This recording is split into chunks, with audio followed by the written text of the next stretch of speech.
I still remember the exact moment my life split into two parts: the man I was before and the man I became after that phone call.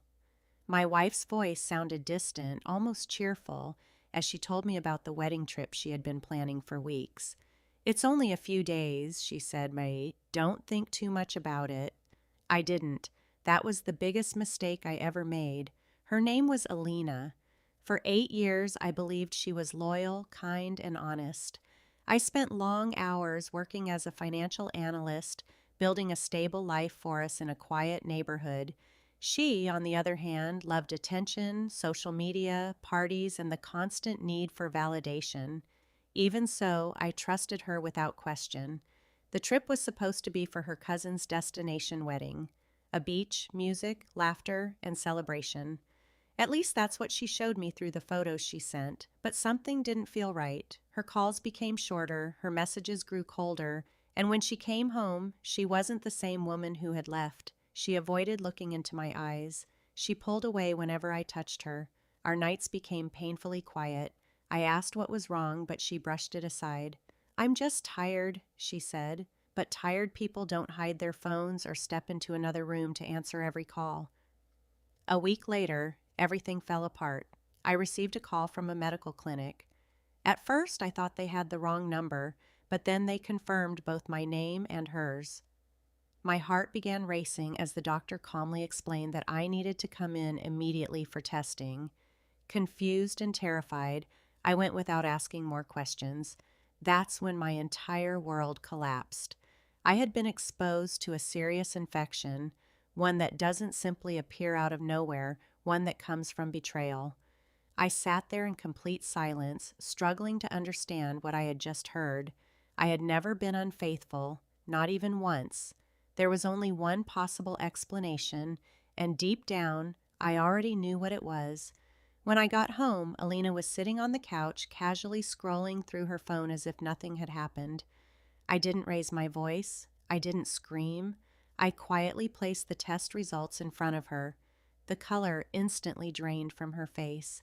First, she denied everything. Then she cried. After that, she blamed me.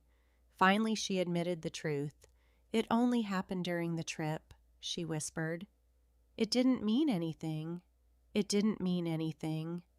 Those words echoed through my mind louder than any scream ever could. 8 years of marriage destroyed by a few reckless decisions. But the deepest wound wasn't only the betrayal, it was the danger she had brought into my life without thinking twice about the consequences. That night, something inside me changed forever. I didn't argue, I didn't beg, I became calm, distant, almost emotionless. Over the next several days, I quietly began making plans. While she believed I was trying to process everything, I was preparing for the end. I hired a lawyer, an excellent one. I collected every piece of evidence I could find: messages, photos, timelines. Everything she had tried so hard to hide slowly came into the light. That wedding trip wasn't just a wedding, it was a full affair, carefully hidden behind edited pictures and fake smiles. When I finally filed for divorce, she couldn't believe it. "You're overreacting," she said. "We can still fix this." Fix this? No, some things aren't meant to be repaired. Some things simply come to an end. But I wasn't finished yet.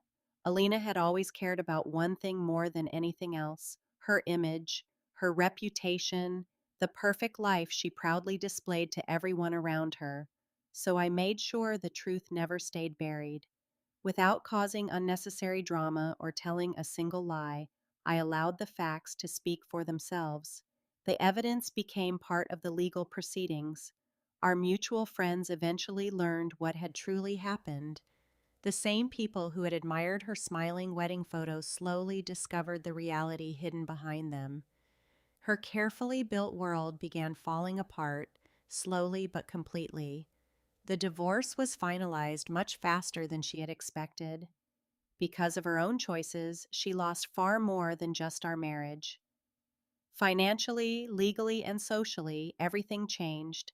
As for me, I focused on healing, rebuilding my life, and becoming stronger than I had ever been before.